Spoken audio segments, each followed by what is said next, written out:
To the latest on tariffs now, President Donald Trump told reporters yesterday that he is mulling over a potential pause to some tariffs impacting the auto industry. Take a listen.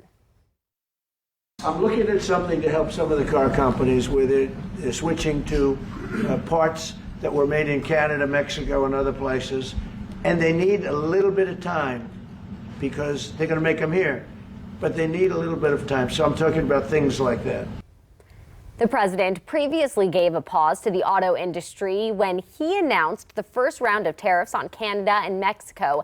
Many American car companies have plants for making parts in both countries.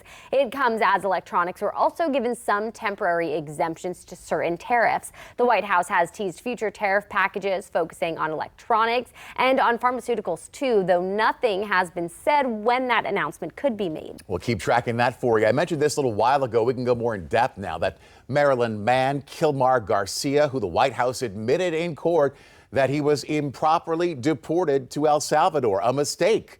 The case is set to be back in federal court today. Friday, the Supreme Court ruled unanimously that the White House has to facilitate his return to the U.S. Garcia was given protection back in 2019 by an immigration judge, saying his life would be in danger if he went back to El Salvador. The White House claimed Garcia was part of the MS-13 gang. His family says that's not true. At a meeting yesterday, both the president of the U.S., President Trump, and the president of El Salvador says that move to bring him back home, that's not happening. How can I return him to the United States? Like I smuggle him into the United States, or what do I do? Of course, I'm not going to do it.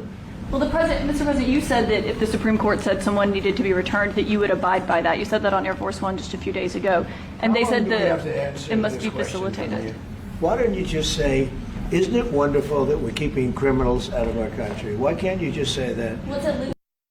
So that was the exchange in the Oval Office. The Attorney General, Pam Bondi, says the White House's interpretation of the ruling is that the U.S. would just provide transportation, that it's up to El Salvador to let this guy go. The El Salvadoran president then said he didn't have the authority to release Garcia. In that also conversation, the president said that he perhaps wanted to send more violent U.S. citizens to El Salvador as well.